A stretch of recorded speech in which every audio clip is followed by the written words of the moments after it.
November 2nd, 1912. Although my whole being is in theory consecrated to Thee, O Sublime Master, who art the life, the light and the love in all things, I still find it hard to carry out this consecration in detail. It has taken me several weeks to learn that the reason for this written meditation, its justification, lies in the very fact of addressing it daily to Thee. In this way I shall put into material shape each day a little of the conversation I have so often with Thee. I shall make my confession to Thee as well as it may be, not because I think I can tell Thee anything, for Thou art Thyself everything, but our artificial and exterior way of seeing and understanding is, if it may be so said, foreign to Thee, opposed to Thy nature. Still, by turning towards Thee, by immersing myself in Thy light at the moment when I consider these things, little by little I shall see them more like what they really are, until the day when, having made myself one in identity with Thee, I shall no more have anything to say to Thee, for then I shall be Thou. This is the goal that I would reach. Towards this victory all my efforts will tend more and more. I aspire for the day when I can no longer say I, for I shall be Thou. How many times a day, still, I act without my action being consecrated to Thee, I at once become aware of it by an indefinable uneasiness which is translated in the sensibility of my body by a pang in my heart.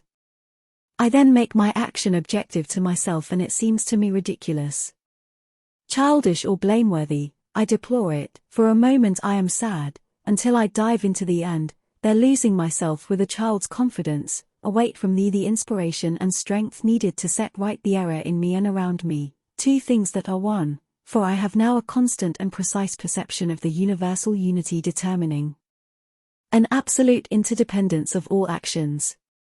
November 3rd, 1912. Let Thy light be in me like a fire that makes all alive, let Thy divine love penetrate me. I aspire with all my being for Thy reign as sovereign and master of my mind and heart and body, let them be Thy docile instruments and Thy faithful servitors. November 19th, 1912.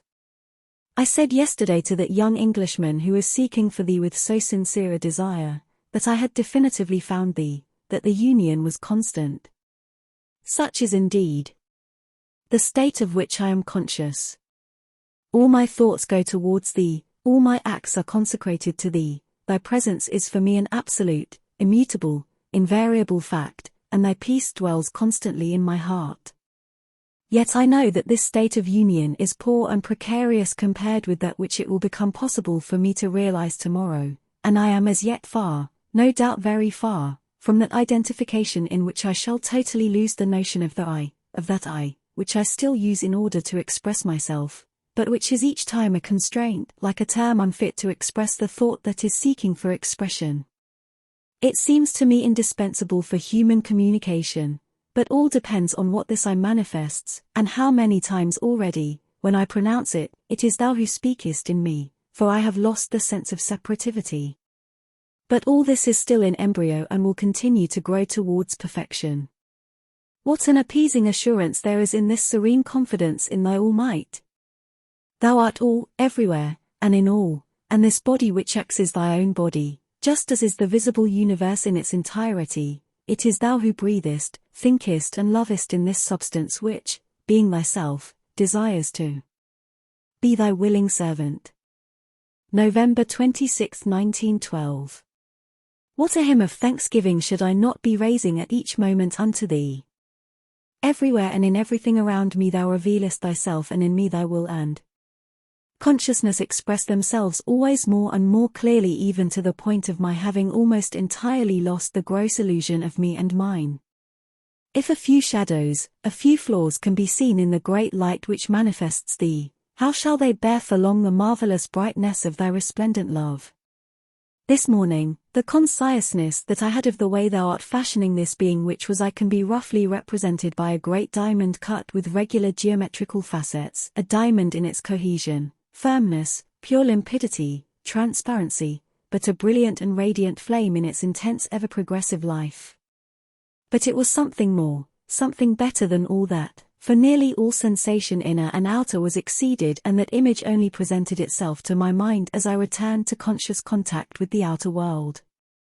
It is thou that makest the experience fertile, thou who renderest life progressive, thou who compellest the darkness to vanish in an instant before the light, thou who givest to love all its power, thou who everywhere raisest up matter in this ardent and wonderful aspiration, in this sublime thirst for eternity. Thou everywhere and always, nothing but thou in the essence and in the manifestation. O shadow and illusion, dissolve. O suffering, fade. And disappear. Lord Supreme, art thou not there? November 28, 1912. The outer life, the activity of each day and each instant, is it not the indispensable complement of our hours of meditation and contemplation?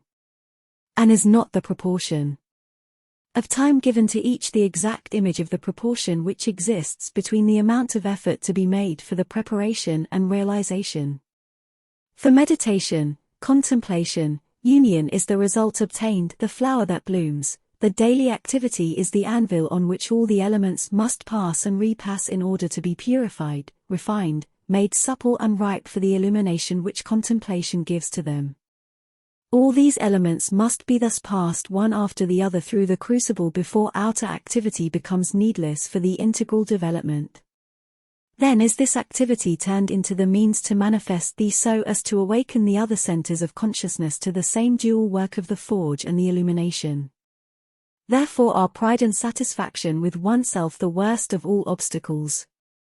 Very modestly we must take advantage of all the minute opportunities offered to knead and purify some of the innumerable elements, to make them supple, to make them impersonal, to teach them forgetfulness of self and abnegation and devotion and kindness and gentleness, and when all these modes of being have become habitual to them, then are they ready to participate in the contemplation, and to identify themselves with thee in the supreme concentration. That is why it seems to me that the work must be long and slow. Even for the best, and that striking conversions cannot be integral.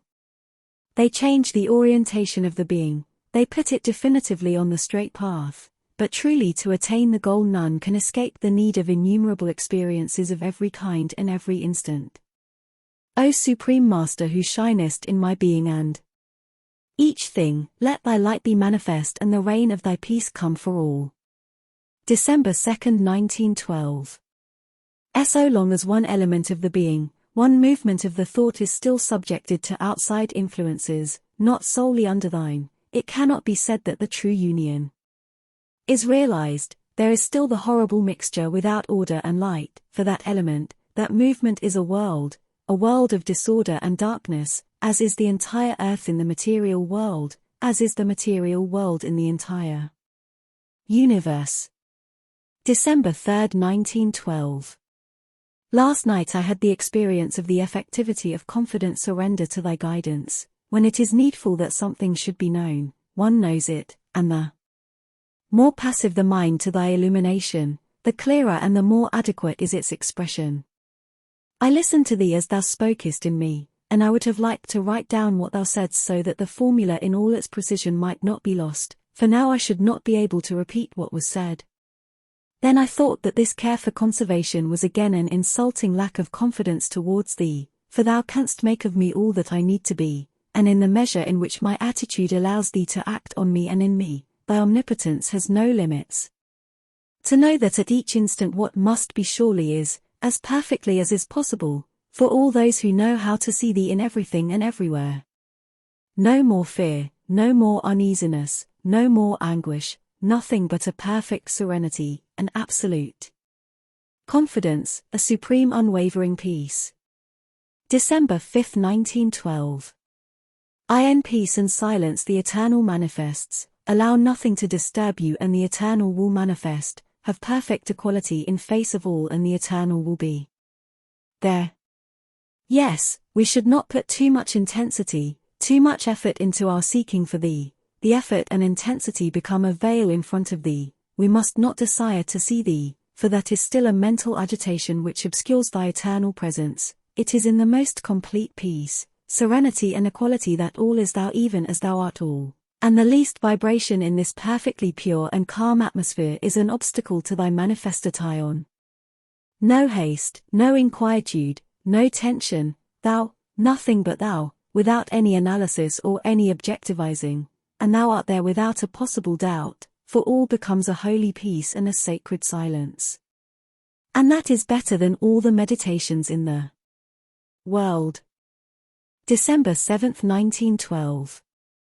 Like a flame that burns in silence, like a perfume that rises straight upward without wavering, my love goes to thee, and like the child who does not reason and has no care, I trust myself to thee that thy will may be done, that thy light may manifest, thy peace radiate, thy love cover the world. When thou willest I shall be in thee, thyself, and there shall be no more any distinction. I await that blessed hour without impatience of any kind, letting myself flow irresistibly toward it as a peaceful stream flows toward the boundless ocean. Thy peace is in me, and in that peace I see thee alone, present in everything, with the calm of eternity. December 10, 1912. O Supreme Master, Eternal Teacher, it has been once more granted me to verify the unequaled effectivity of a full confidence in thy leading. Thy light was manifested through my mouth yesterday, and it met no resistance in me. The instrument was willing, supple, keen of edge. It is thou who art the door in each thing and each being, and he who is near enough to thee to see thee in all actions without exception, will know how to transform each act into a benediction. To abide always in thee is the one thing that matters, always and ever more and more in thee, beyond illusions and the deceptions of the senses, not drawing back from action, refusing it, rejecting it, a struggle useless and pernicious, but living thee alone in the act whatever it may be, ever and always thee. Then the illusion is dispelled, the facades of the senses vanish, the bond of consequences is broken, all is transformed into a manifestation of the glory of thy eternal presence. So let it be. Amen. December 11, 1912. I await, without haste, without inquietude, the tearing of another veil, the union made more complete. I know that the veil is formed of a whole mass of small imperfect tie-ins, of attachments without number. How shall all these disappear? Slowly, as the result of countless small efforts and a vigilance not faltering even for a moment, or suddenly, through a great illumination of thy all-puissant love. I know not, I do not even put to myself the question. I wait, keeping watch as best I can, in the certitude that nothing exists save thy will, that thou alone art the door and I am the instrument, and when the instrument is ready for a completer manifestation, the manifestation will quite naturally take place. Already there is heard from behind the veil the word less symphony of gladness that reveals thy sublime presence. February 5, 1913. Thy voice is heard as a melodious chant in the stillness of my heart, and is translated in my head by words which are inadequate and yet replete with thee. And these words are addressed to the earth and say to her, poor sorrowful earth, remember that I am present in thee and lose not hope. Each effort, each grief, each joy and each pang, each call of thy heart, each aspiration of thy soul, each renewal of thy seasons, all without exception, what seems to thee sorrowful and what seems to thee joyous, what seems to thee ugly and what seems to thee beautiful, all infallibly lead thee towards me, who am endless peace, shadowless light, perfect harmony, certitude, rest and supreme blessedness. Hearken, O earth, to the sublime voice that arises. Hearken and take new courage. February 8, 1913. O Lord, thou art my refuge and my blessing, my strength, my health, my hope, and my courage. Thou art supreme peace, unalloyed joy, perfect serenity. My whole being prostrates before thee in a gratitude beyond measure and a ceaseless worship, and that worship goes up from my heart and my mind towards thee like the pure smoke of incense of the perfumes of India. Let me be thy herald among men, so that all who are ready may taste the beatitude that thou grantest me in thy infinite mercy, and let thy peace reign upon earth. February 10, 1913. My being goes up to thee in thanksgiving, not because thou usest this weak and imperfect body to manifest thyself, but because thou dost manifest thyself, and that is the splendor of splendors, the joy of joys, the marvel of marvels. All who seek thee with ardor should understand that thou art there whenever there is need of thee, and if they could have the supreme faith to give up seeking thee, but rather to await thee, at each moment putting themselves integrally at thy service, thou wouldst be there whenever there was need of thee, and is there not always need of thee with us, whatever may be the different, and often unexpected, forms of thy manifestation. Let thy glory be proclaimed, and sanctify life. Let it transform men's hearts, and thy peace reign on earth. February 12, 1913. As soon as all effort disappears from a manifestation, it becomes very simple, with the simplicity of a flower opening, manifesting its beauty and spreading its FRA. Grants without clamor or vehement gesture. And in this simplicity lies the greatest power, the power which is least mixed and least gives rise to harmful reactions. The power of the vital should be mistrusted, it is a tempter on the path of the work, and there is always a risk of falling into its trap, for it gives you the taste of immediate results, and, in our first eagerness to do the work well, we let ourselves be carried away to make use of this power. But very soon it deflects all our action from the right course and introduces a seed of illusion and death into what we do. Simplicity, simplicity. How sweet is the purity of thy presence. March 13, 1913. Let the pure perfume of sanctification burn always, rising higher and higher, and straighter, like the ceaseless prayer of the integral being, desiring to unite with thee so as to manifest thee. May 11, 1913. As soon as I have no longer any material responsibilities, all thoughts about these things flee far away from me, and I am solely and entirely occupied with thee and thy service. Then, in that perfect peace and serenity, I unite my will to thine, and in that integral silence I listen to thy truth and hear its expression.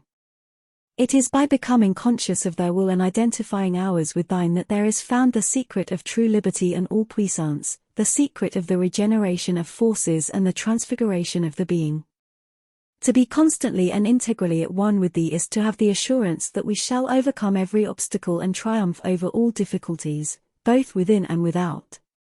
O Lord, Lord, a boundless joy fills my heart, songs of gladness surge through my head in marvelous waves, and in the full confidence of thy certain triumph I find a sovereign peace and an invincible power.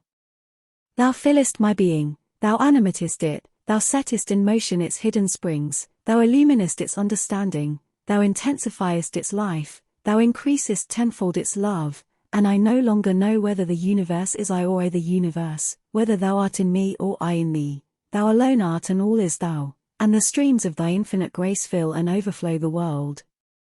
Sing, O lands, sing, O peoples, sing, O men. The divine harmony is there. June 15, 1913. Even he who might have attained a perfect contemplation in silence and solitude would have arrived at it only by withdrawing from his body, by disregarding it. And so the substance of which the body is constituted would remain as impure, as imperfect as before, since he would have left it to itself, and by a misguided mysticism, through the law of supraphysical splendors, the egoistic desire to unite with thee for his own personal satisfaction, he would have turned his back upon the very reason of his earthly existence, he would have refused like a coward to accomplish his mission, the redemption and purification of matter. To know that a part of our being is perfectly pure, to commune with this purity, to be identified with it, can be useful only if this knowledge is later used to hasten the transfiguration of the earth, to accomplish thy sublime work. June 17, 1913. Grant, O Lord, that I may be like a fire that illumines and gives warmth, like a spring of water that quenches thirst, like a tree that shelters and protects. Men are so unhappy and ignorant and have so great a need of help. My trust in thee, the certitude within me grow deeper day by day, and day by day too I feel thy love more ardent within my heart, thy light more brilliant and yet also more sweet, and more am I unable to distinguish thy work from my life and my individual being from the entire earth. O Lord, Lord, thy splendor is infinite, marvelous, is thy truth, and thy all-powerful love shall save the world. June 18, 1913. To turn towards thee, unite with thee, live in thee and for thee, is supreme happiness, unmixed joy, immutable peace. It is to breathe infinity, to soar in eternity. No longer feel one's limits, escape from time and space. Why do men flee from these boons as though they feared them? What a strange thing is ignorance, that source of all suffering. How miserable that obscurity which keeps men away from the very thing which would bring them happiness and subjects them to this painful school of ordinary existence fashioned entirely from struggle and suffering. June 27, 1913. Thy voice is so modest, so impartial, so sublime in its patience and mercy that it does not make itself heard with any authority, any force of will, but comes like a cool breeze, sweet and pure, like a crystalline murmur that brings a note of harmony to a discordant concert. Yet, for him who knows how to listen to the note, to breathe that breeze, it holds such treasures of beauty, such a fragrance of pure serenity and noble grandeur, that all foolish illusions vanish or are transformed into a joyful acceptance of the marvelous truth that has been glimpsed. July 21, 1913. Yet what patience is needed! How imperceptible the stages of progress! Oh! How I call thee from the very depths of my heart, true light, sublime love, divine Master, who art the source of our light and of our living, our guide and our protector, the soul of our soul and the life of our life, the reason of our being, the supreme knowledge. The Immutable Peace. July 23, 1913. O Lord, inconceivable splendor, may thy beauty spread through all the earth, may thy love be kindled in every heart and thy peace reign over all. A deep and solemn chant, smiling and subtle, rises from my heart, and I do not know whether this chant goes from me to thee or comes from thee to me, or whether thou and I and the entire universe are this marvelous chant of which I have just become conscious. Surely there is no longer any thou or I or any separate universe, only an immense harmony is there, sublime and infinite, which is all things and of which all things will one day grow aware. It is the harmony of boundless love, love victorious over all suffering and all obscurity. By this law of love, thy law, I want to live more and more integrally, to it unreservedly I give myself.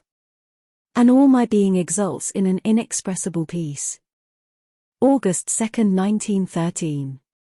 This morning, as I was glancing over the month that is beginning and wondering how I could serve thee better, I heard the small voice within like a murmur in the silence. And this is what it said to me: see how very little all outer circumstances matter. Why strive and strain so to realize thy own conception of truth? Be more supple, more trusting. The only duty is not to let oneself be troubled by anything. To torment oneself about doing the right thing causes as much harm as a bad will. Only in a calm as of deep waters can be found the possibility of true service. And this reply was so luminous and pure, it carried within itself such a striking reality, that the state it described was communicated without any difficulty.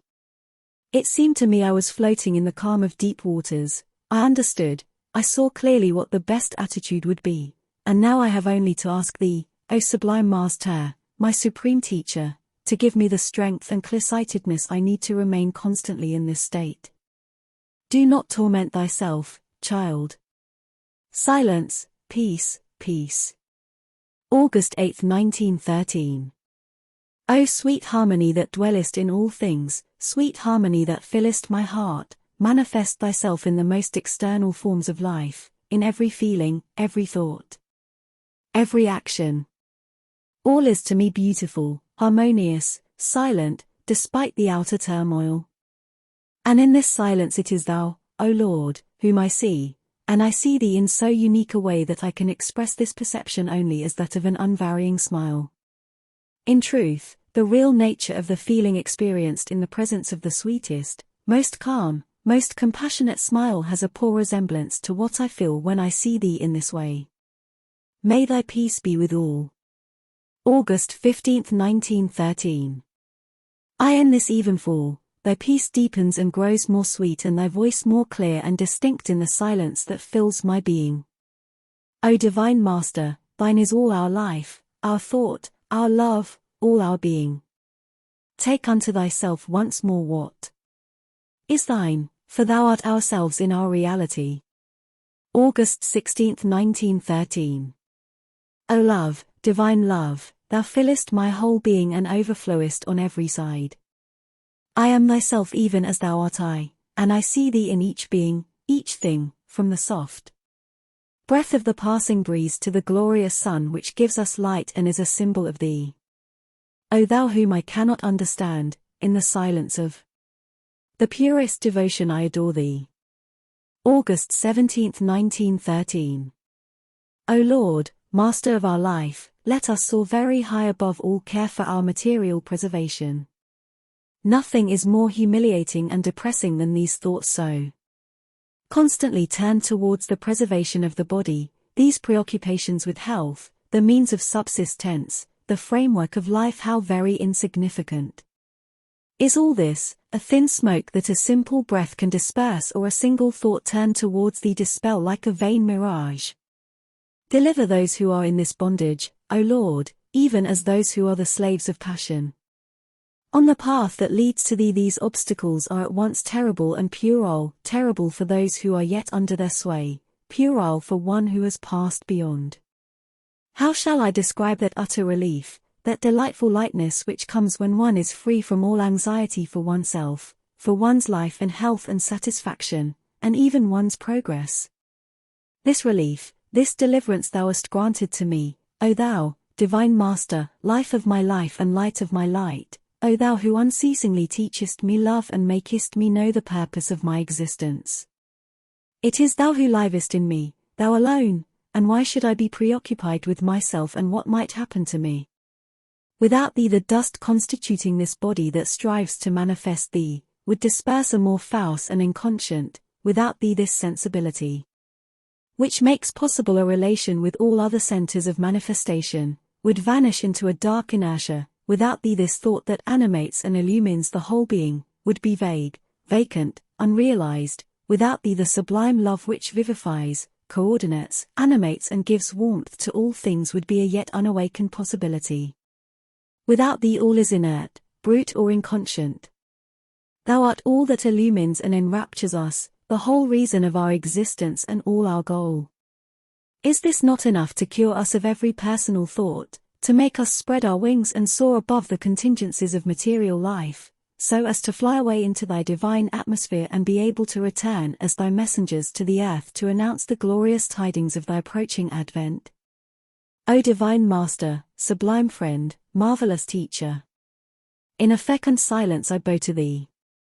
October 7, 1913. This return after an absence of 3 months to the house which is consecrated to thee, O Lord, has been the occasion of 2 experiences. The first is that in my outer being, my surface consciousness, I no longer have the least feeling of being in my own home and the owner of anything there. I am a stranger in a strange land, much more of a stranger here than in the open countryside among the trees, and I smile, now that I have learnt what I did not know. I smile at the idea of having felt myself mistress of the house, an idea I had before my departure. It was necessary for all pride to be broken, crushed, trampled down definitively so that I could at last understand, see and feel things as they are.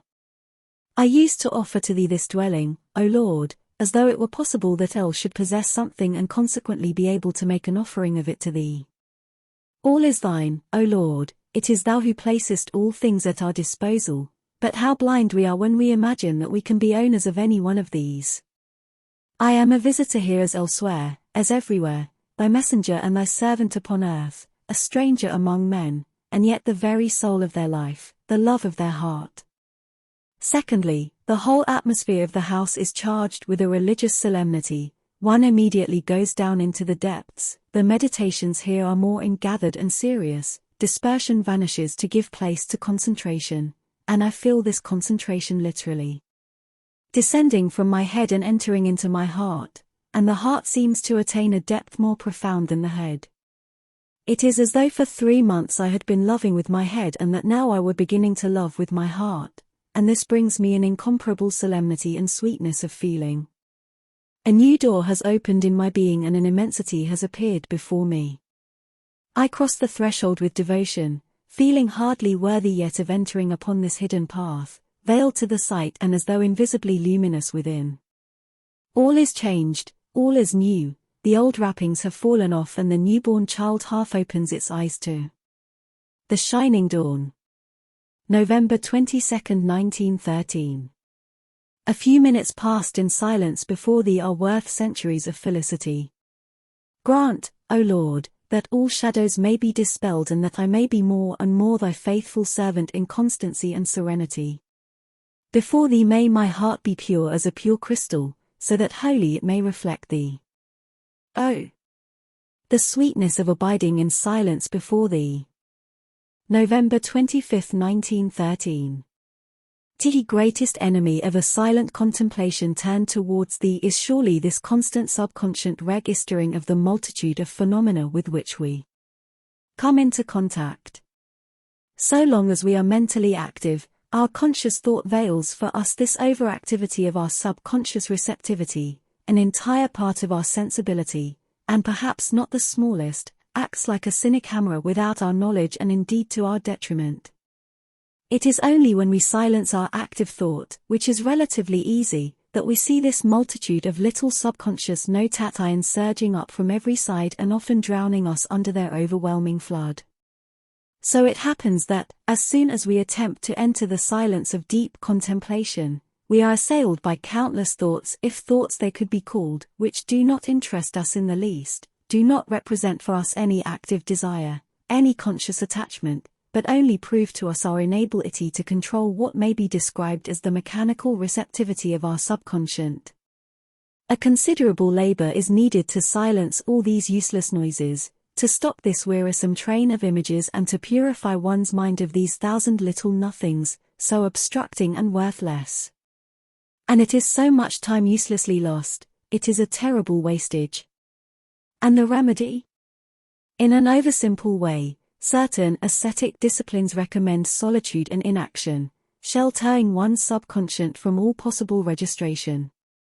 That seems to me a childish remedy, for it leaves the ascetic at the mercy of the first surprise attack, and if one day, confident of being perfectly master of himself, he wants to come back among his fellow men in order to help them, his subconscious, so long deprived of its activity of reception, will surely indulge it more intensively than ever before, as soon as the least opportunity offers.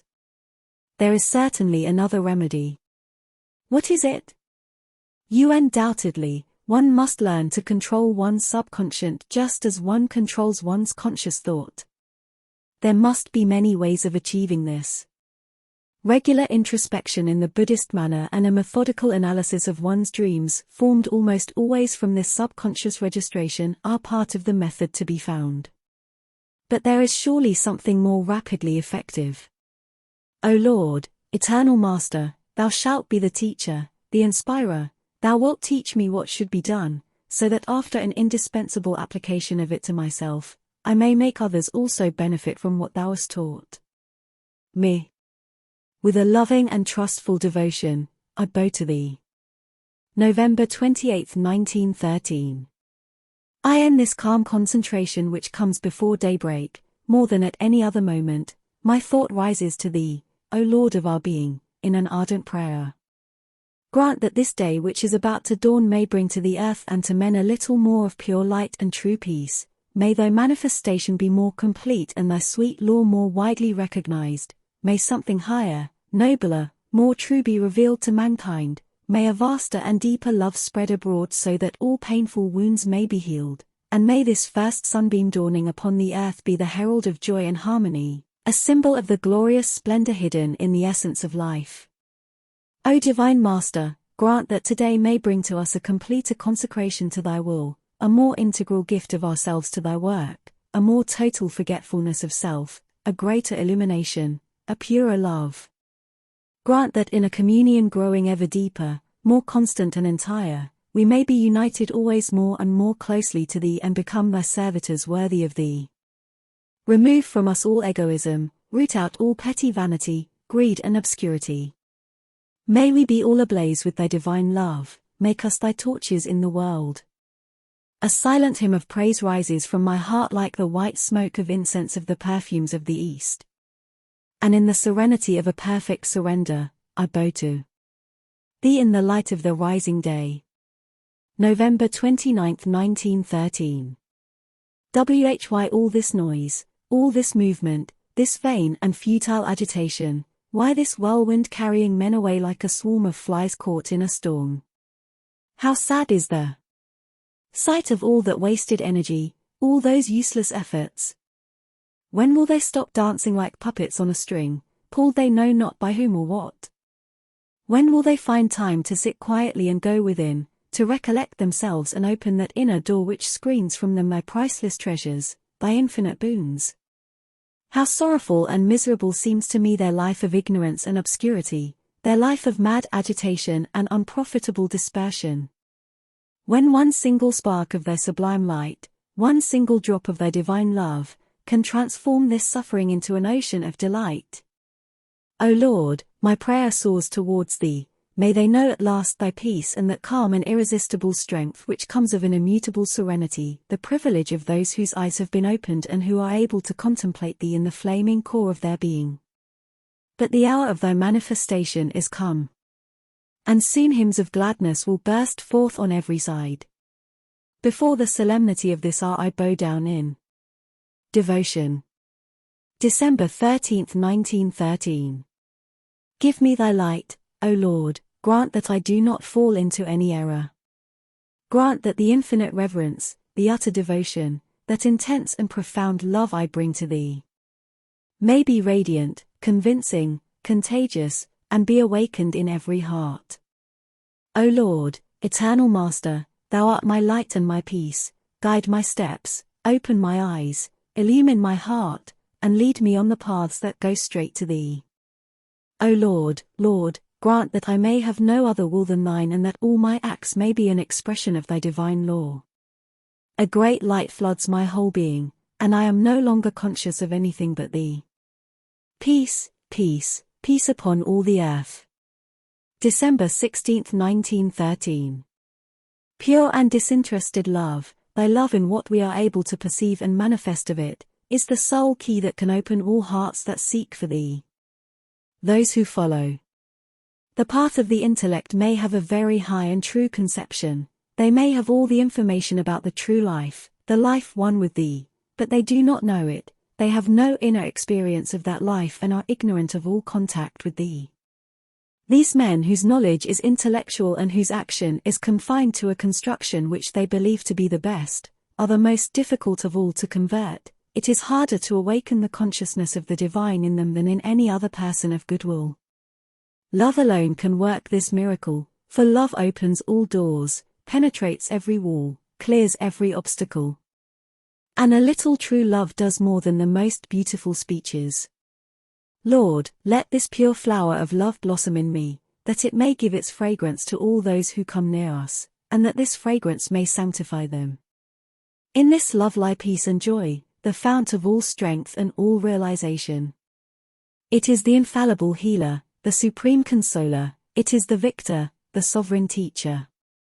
O Lord, my sweet Master, thou whom I adore in silence and to whom I have entirely consecrated myself, thou who governest my life, kindle in my heart the flame of thy pure love that it may burn like a glowing brazier, consuming all imperfections and transforming into a comforting warmth and radiating like the dead wood of egoism and the black coals of ignorance.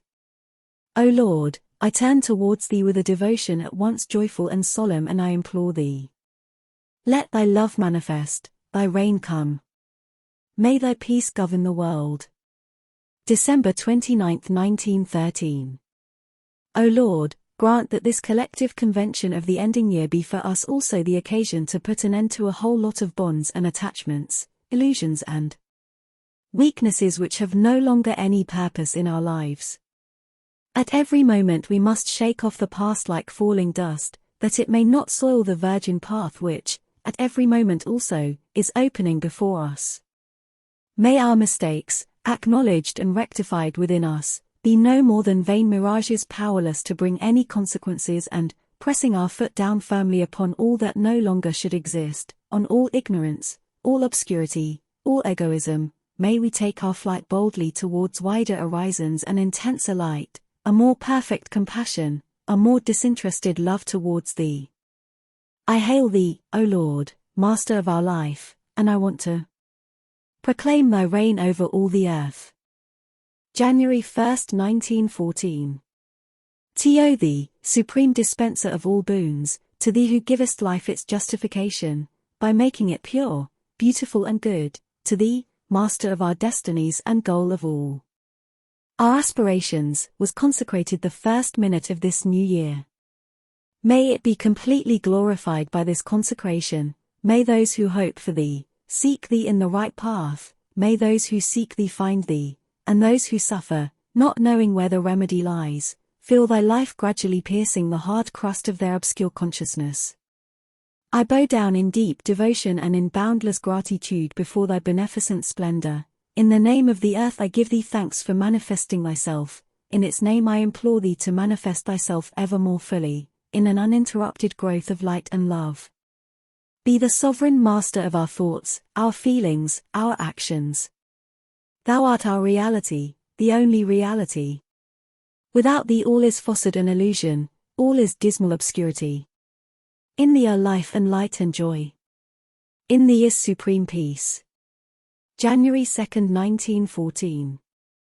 This marvelous silence manifests Thee despite the mad human agitation, the immutable and constant silence so living in all things that one has but to listen to hear it, in contrast with all that is futile noise, vain agitation, useless dispersion of energies. Let it flower in our being as a source of light and peace, may its power radiate over all in beneficent streams.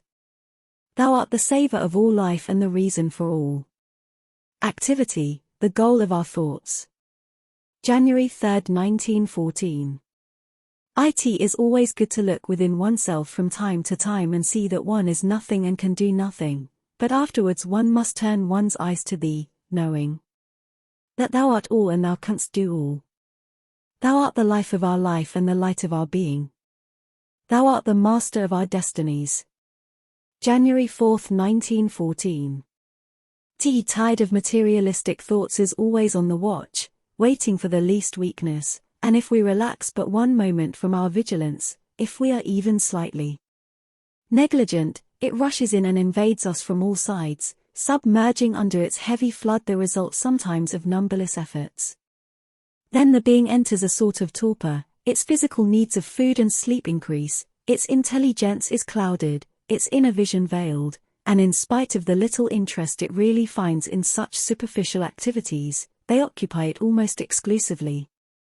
This state is extremely painful and tiring, for nothing is more tiring than materialistic thoughts, and the mind, worn out, suffers like a caged bird which cannot spread its wings and yet longs to be able to soar freely. But perhaps this state has its own use which I do not see. In any case, I do not struggle, and like a child in its mother's arms, like a fervent disciple at the feet of his master, I trust myself to Thee and surrender to Thy guidance, sure of Thy victory. January 5, 1914. For a long while I have been sitting with this notebook before me, unable to make up my mind to write, so much is all within me mediocre, worthless, insipid, hopelessly commonplace. Not a single thought in my head, not a single feeling in my heart, a complete indifference to everything and an insurmountable dullness. How can such a state be of any use? I am a veritable zero in the world. But all this is not at all important. And provided Thy work is accomplished, Thy manifestation takes place and the earth becomes more and more Thy harmonious and fruitful kingdom, it matters little whether I accomplish this work or not. And as it is certain that it will be done, I should have no reason to worry even if I felt like it.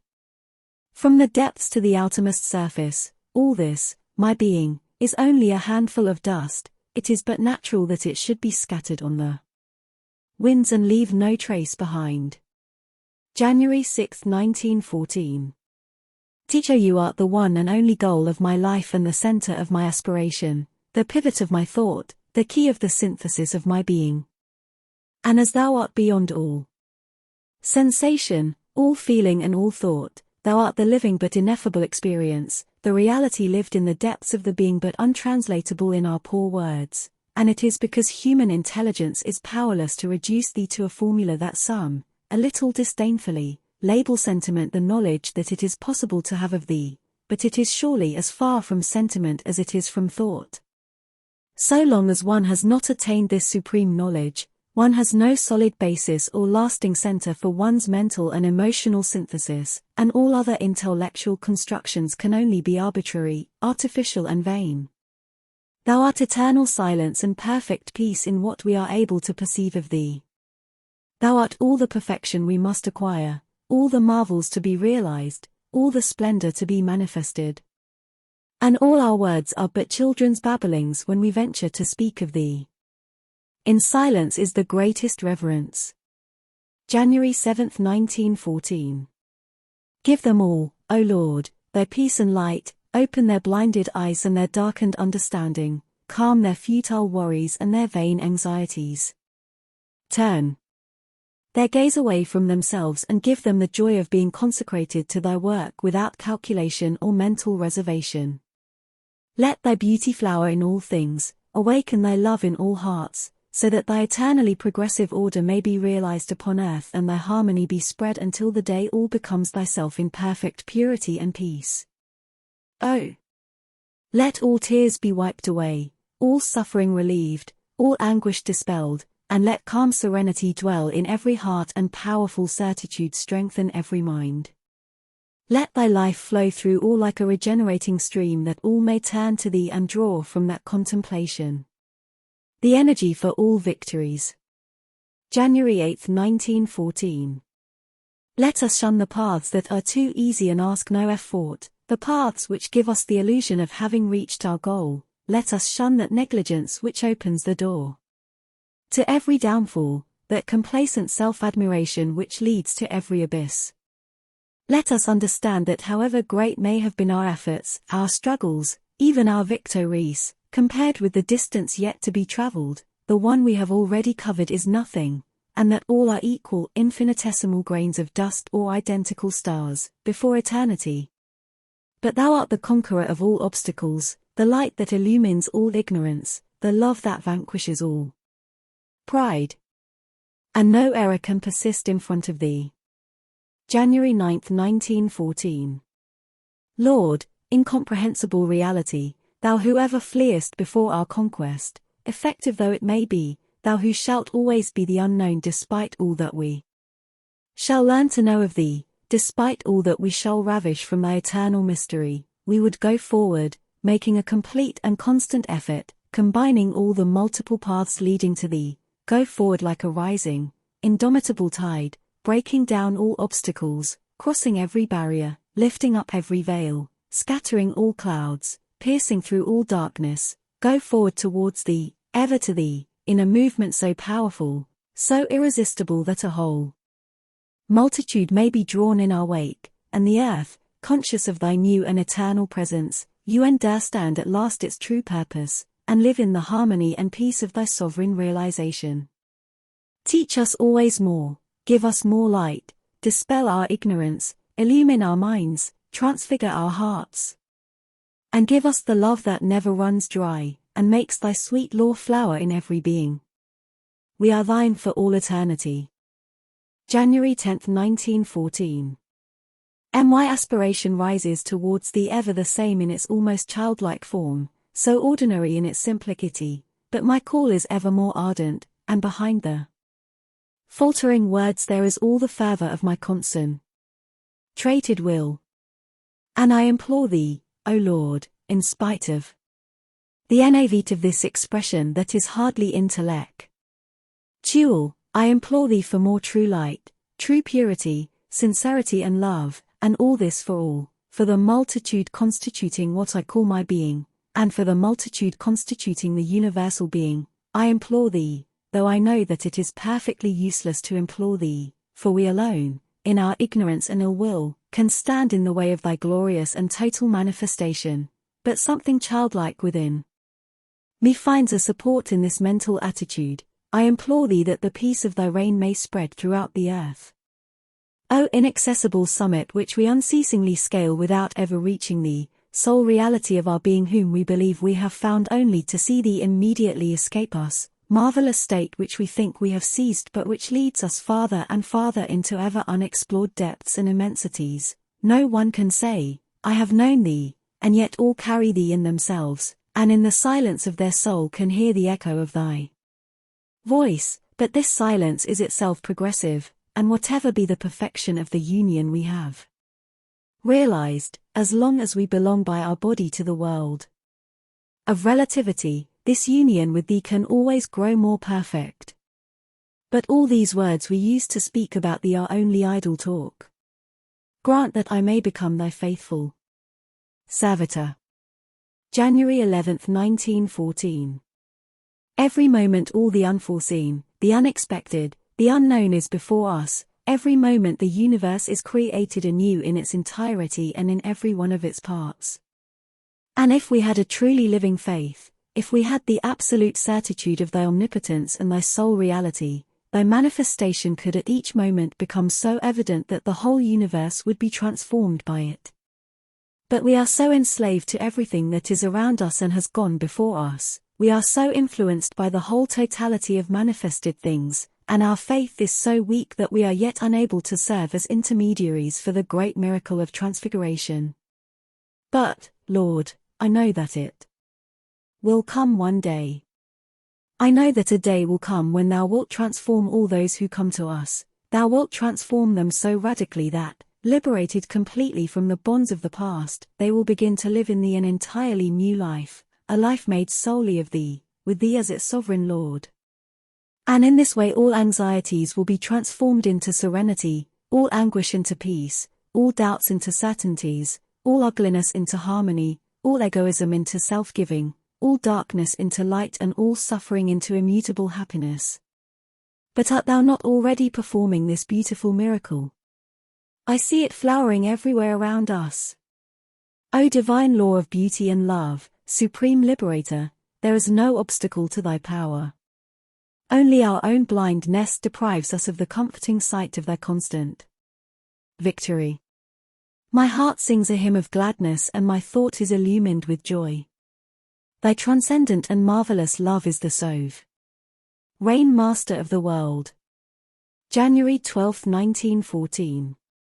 A teaching can be profitable only if it is perfectly sincere, that is, if it is lived while it is being given, and words often repeated, thoughts expressed frequently can no longer be sincere. January 13, 1914. Teach youest passed, O Lord, like a great wave of love over my life, and when I was immersed in it I knew integrally and intensely that I had offered to thee. When? I do not know, at no precise moment and most probably always, my thought, my heart, my body in a living holocaust. And in that great love which enveloped me and that consciousness of perfect renunciation there was an immense serenity vaster than the universe and a sweetness so intense and so full of infinite compassion that tears began to flow slowly from my eyes. Nothing could have been more remote from both suffering and happiness. It was unutterable peace. O sublime love, center of our life, marvel of marvels, at last I find thee again and live anew in thee, but how much more powerfully, how much more consciously than before. How much better I know thee, understand thee. Each time I find thee anew, my communion with thee grows more integral, more complete, more definitive. O presence of ineffable beauty, thought of supreme redemption, sovereign power of salvation, with what joy all my being feels thee living within it, sole principle of its life and of all life, wonderful builder of all thought, all will, all consciousness. On this world of illusion, this somber nightmare, thou hast bestowed thy divine reality, and each atom of matter contains something of thy absolute. Thou art, thou livest, thou radiatest, thou reignest. January 19, 1914. O Lord, divine Master of love, thou art the eternal victor, and those who become perfectly attuned to thee, those who live for thee alone and by thee alone, cannot but win all victories, for in thee is the supreme force, the force of complete disinterestedness, of perfect clear-sightedness, sovereign kindness. In thee, by thee, all is transfigured and glorified, in thee is found the key to all mysteries and all powers. But one can attain thee only if one no longer desires anything except to live in thee, serve thee, make thy divine work triumph more swiftly for the salvation of a greater number of men. O Lord, thou alone art real and all else is an illusion, for when one lives in thee one sees and understands all things, nothing escapes thy perfect knowledge, but everything wears another appearance, for all is thou in essence, all being the fruit of thy work, of thy magnanimous intervention, and in the most sinister darkness thou couldst kindle a star. May our devotion grow ever deeper. May our consecration grow ever more perfect. And mayst thou, already the real sovereign of life, become in effect its true sovereign. January 24, 1914. O teacher, you who art the sole reality of our being, O sublime master of love, redeemer of life, let me have no longer any other consciousness than of thee at every instant and in each being. When I do not live solely with thy life, I agonize, I sink slowly towards extinction, for thou art my only reason for existence, my one goal, my single support. I am like a timid bird not yet sure of its wings and hesitating to take its flight, let me soar to reach definitive identity with thee. January 29, 1914.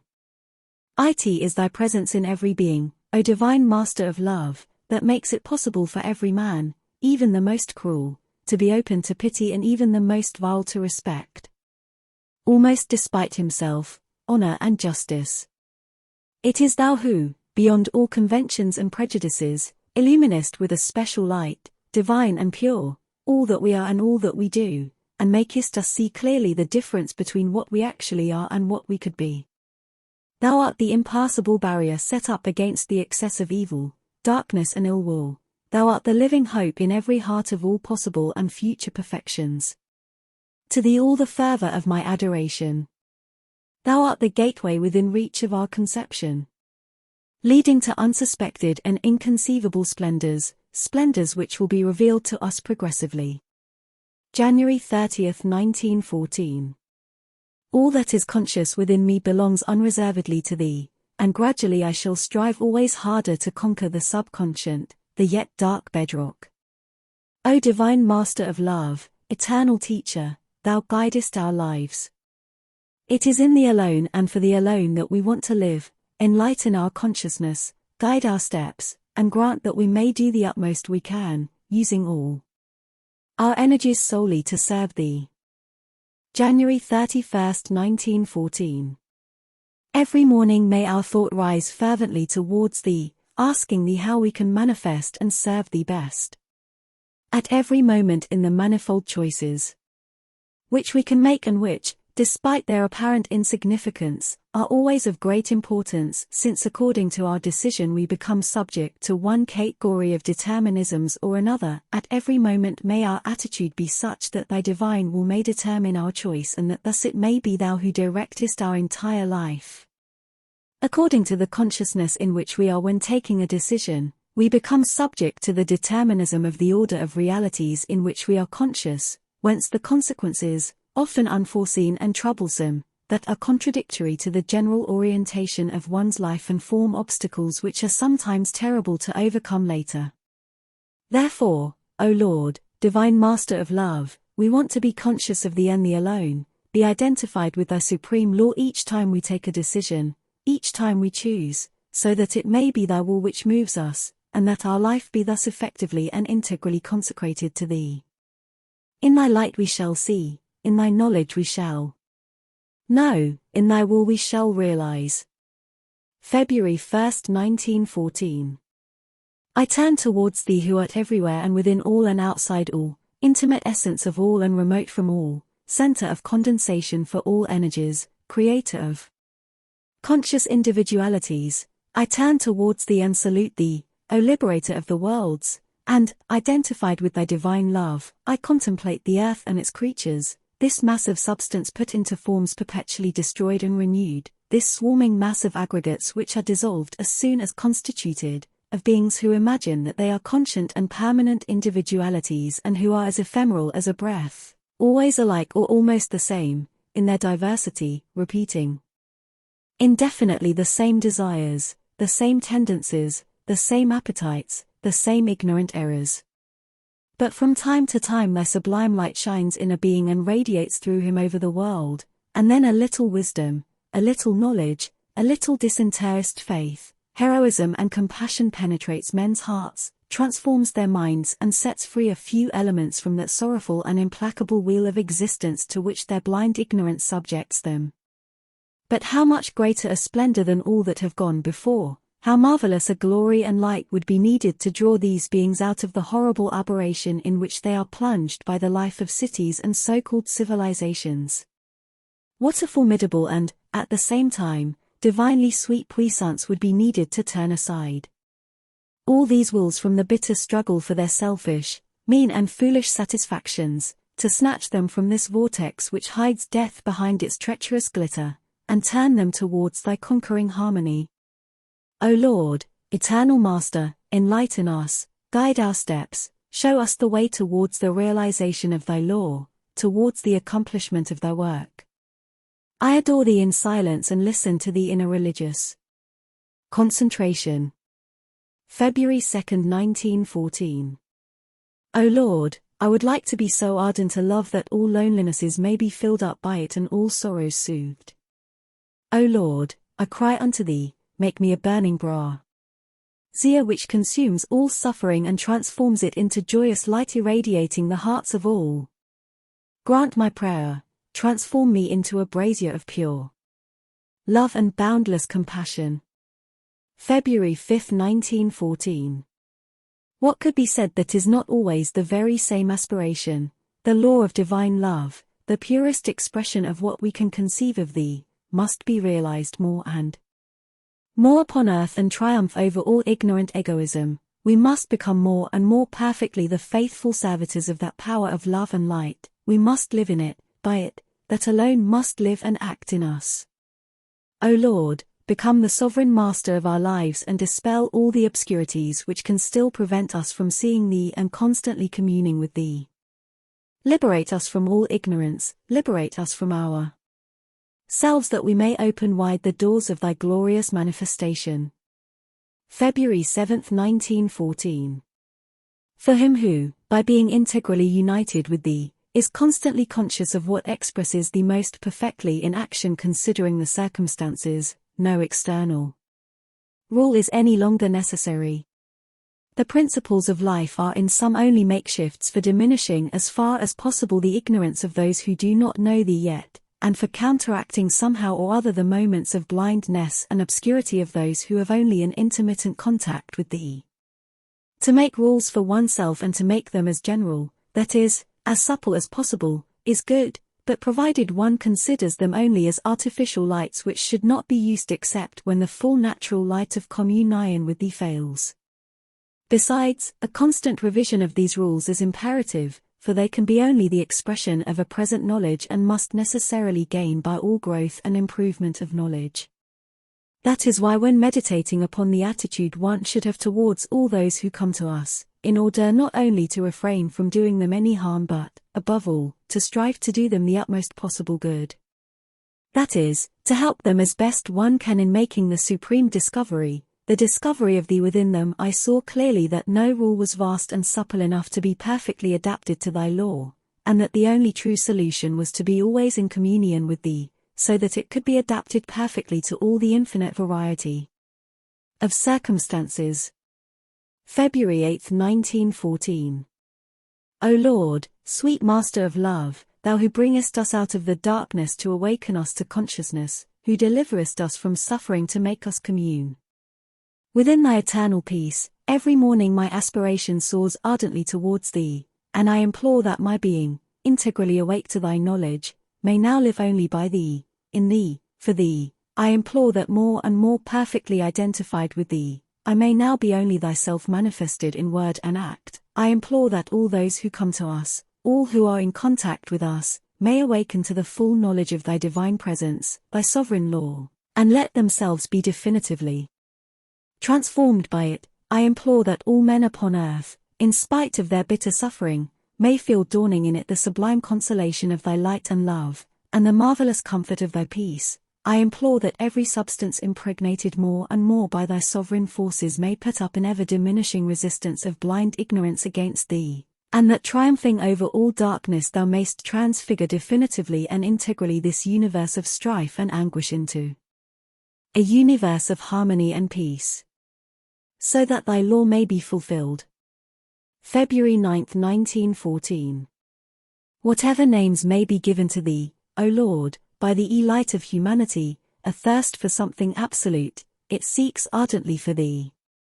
Even those who seem to move farthest away from thee, even those who are exclusively occupied with themselves, are they not searching for an absolute in sensation, an absolute in satisfaction, and in spite of its vanity that search also can someday lead to thee? Thou art far too much at the core, at the heart of all things for even the very worst egoisms not to be transformed by thee into aspirations. The only thing we must fear and avoid is the inertia of inconscience, of blind and heavy ignorance. That state lies at the very bottom of the infinite ladder that rises towards thee. And all thy effort consists in pulling matter out of this primeval darkness so as to awaken it to consciousness. Even Parsion is preferable to inconscience. We must therefore go constantly forward to conquer that universal bedrock of inconscience and through our own organism transform it gradually into luminous consciousness. O Lord, sweet Master of love, thou whom I see so living, so conscious within all things, I adore thee with a boundless devotion. February 10, 1914. With peace in our hearts, with light in our minds, we feel thee, O Lord, so living within us that we await events with serenity, knowing that thy path is everywhere, since we carry it in our own being, and that in all circumstances we can become the heralds of thy word, the servitors of thy work. With a calm and pure devotion we hail thee and recognize thee as the sole reality of our being. February 11, 1914.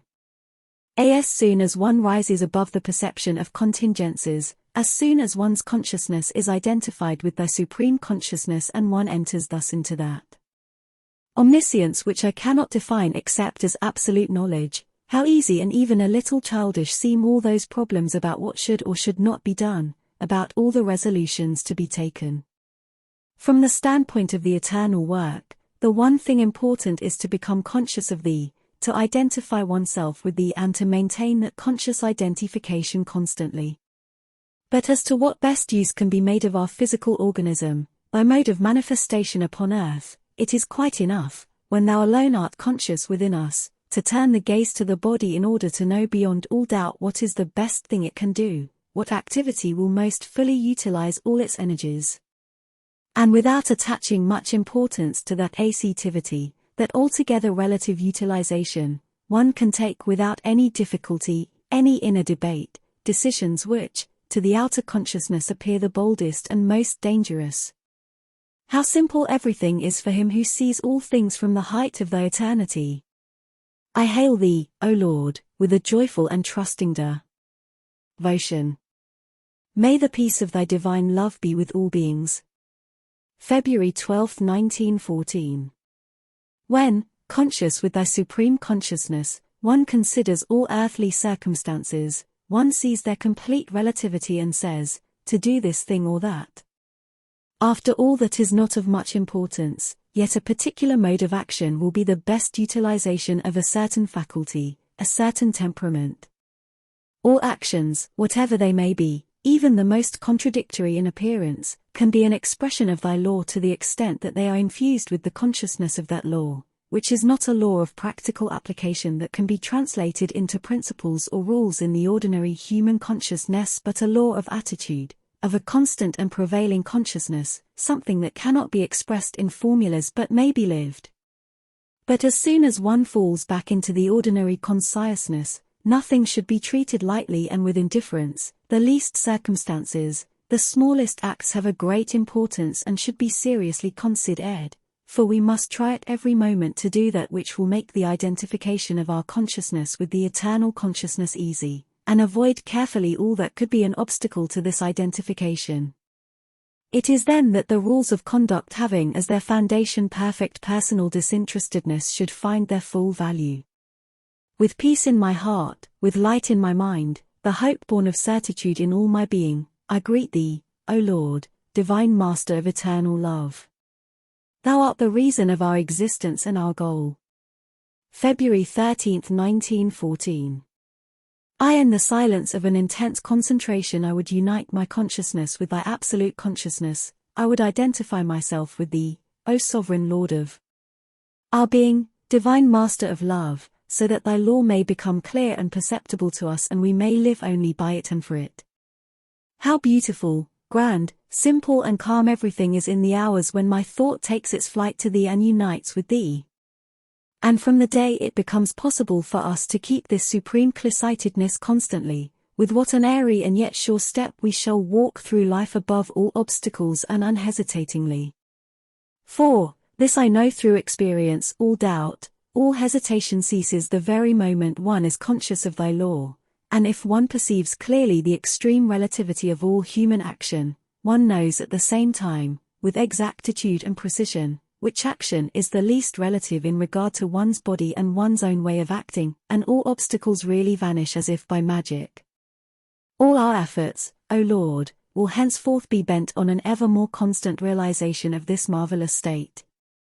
May the peace of thy certitude awaken in every heart. February 14, 1914. Peace, peace upon all the earth. May all escape from the ordinary consciousness and be delivered from the attachment for material things, may they awake to the knowledge of thy divine presence, unite themselves with thy supreme consciousness and taste the plenitude of peace that springs from it. Lord, thou art the sovereign Master of our being. Thy law is our law, and with all our strength we aspire to identify our consciousness with thy eternal consciousness, that we may accomplish thy sublime work in each thing and at every moment. Lord, deliver us from all care for contingencies, deliver us from the ordinary outlook on things. Grant that we may henceforth see only with thy eyes and act only by thy will. Transform us into living torches of thy divine love. With reverence, with devotion, in a joyful consecration of my whole being I give myself, O Lord, to the fulfillment of thy law. Peace, peace upon all the earth. February 15, 1914. O teacher you, sole reality, light of our light and life of our life, love supreme, Saviour of the world, grant that more and more I may be perfectly awakened into the awareness of thy constant presence. Let all my acts conform to thy law, let there be no difference between my will and thine. Extricate me from the illusory consciousness of my mind, from its world of fantasies, let me identify my consciousness with the absolute consciousness, for that art thou. Give me constancy in the will to attain the end, give me firmness and energy and the courage which shakes off all torpor and lassitude. Give me the peace of perfect disinterestedness, the peace that makes thy presence felt and thy intervention effective, the peace that is ever victorious over all bad will and every obscurity. Grant, I implore thee, that all in my being may be identified with thee. May I be nothing else any more than a flame of love utterly awakened to a supreme realization of thee. February 16, 1914. O supreme, sole reality, true consciousness, permanent oneness, sovereign repose of perfect light, with what an intensity I aspire to be conscious of only thee. To be only thyself. This incessant whirl of unreal personalities, this multiplicity, this complexity, this excessive inextricable confusion of conflicting thoughts, struggling tendencies, battling desires, seems to me more and more frightful. I must emerge from this raging sea, land on thy serene and peaceful shore. Give me the energy of an indefatigable swimmer. I would conquer thee however great may be the effort needed for that, O Lord. Ignorance must be vanquished, illusion dispelled, this sorrowful universe must come out of its hideous nightmare, end its terrible dream, and awaken at last to the consciousness of thy sole reality. O immutable peace, deliver men from ignorance, may thy plenary and pure light reign everywhere. February 17, 1914. O Lord, how ardently my aspiration rises to thee, give us the full consciousness of thy law, the constant perception of thy will, so that our decision may be thy decision and our life solely consecrated to thy service and as perfect an expression as possible of thy inspiration. O Lord, dispel all darkness, all blindness, may every one enjoy the calm certitude that thy divine illumination brings. February 19, 1914. O Lord, be ever present in my thought. Not that I ask this of thee, for I know that thy presence is constant and sovereign. I know that all we see and all that escapes our sight is just what it is only through thy marvelous intervention, because of thy divine law of love. But I say this and repeat it, I implore, in order to escape from forgetfulness and negligence. Oh, to become thy living love so powerfully as to transfigure and illumine all things, so completely as to awaken peace and benevolent satisfaction in all. Oh, to become thy divine love, pure and clear-sighted. To be that always and everywhere.